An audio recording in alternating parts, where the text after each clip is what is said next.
హైదరాబాద్ మహానగరంలో పెట్రోల్ సెగలు రేగుతున్నాయి. నగరం నలుమూలన ఉన్న పెట్రోల్ బంకుల వద్ద నో స్టాక్ బోర్డులు దర్శనమిస్తుండటంతో వాహనదారులు తీవ్ర ఆందోళనకు గురవుతున్నారు.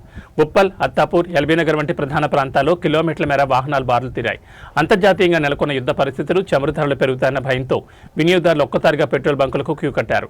3 రోజులకు సరిపడా రావాల్సిన ఇంధన నిల్వలు కేవలం కొన్ని గంటల్లోనే నిండుకున్నాయి.